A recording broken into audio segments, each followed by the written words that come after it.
நாங்க 9ஆம் தேதி மாநாட்டில் அறிவிப்போம் தான் நாங்க சொன்னோம். அதற்கு முன்னாடி எங்க மாவட்ட கழக செயலாளர்களுடைய ஆலோசனை கூட்டத்தை நடத்தணும். அப்போ ஒரு ஒப்பீனியன் போல் எல்லார்கிட்டையும் அந்தந்த மாவட்டத்தின் சார்பாக வாங்கியிருக்கோம். அந்த வகையில் அவர்கள் சொன்னதை நான் ஒரு டிசிஷன் எடுத்து வச்சிருக்கோம். அதை தான் நான் மாநாட்டில் நான் சொன்னது எல்லாமே முடிவு. நம்ம மாவட்ட செயலாளர்கள் சொன்னதை நான் முடிவெடுத்திருக்கிறேன். ஆனால் இன்றைக்கு வரைக்கும் ஆளும் கட்சியோ ஆண்ட கட்சியோ மத்தியில் ஆட்சியில் இருக்கும் கட்சியோ இதுதான் எங்கள் கூட்டணி இறுதி முடிவு என்று யாரும் அறிவிக்காத போது தேசிய முற்போக்கு திராவிட கழகம் மட்டும் எதற்கு இன்னைக்கே அறிவிக்கணும்? அதுக்கான உரிய நேரம் வரும்போது நிச்சயம் அறிவிப்போம் தான் நான் சொன்னேன். அதுக்குள்ள நீங்க அது வேற மாதிரி போடுறீங்க, தப்பு.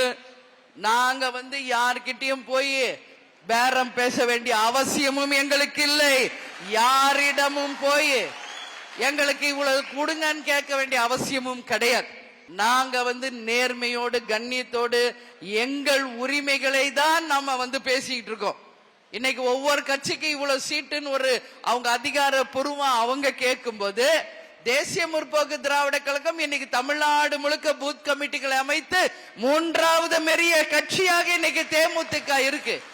அப்ப நமக்குரிய அங்கீகாரம், அந்த மரியாதை, அந்த கண்ணியம் நமக்கு வேணும்னு சொல்றதுல என்ன தப்புன்றா? தப்பா? நமக்கான உரிமையை கேட்பது தப்பா? சொல்வது தப்பா? நம்ம யாரையும் போய் கேட்கலையே. நேத்து கூட நீங்க எல்லாம் சொல்றீங்க ரெண்டு பக்கம் பேசுறாங்க.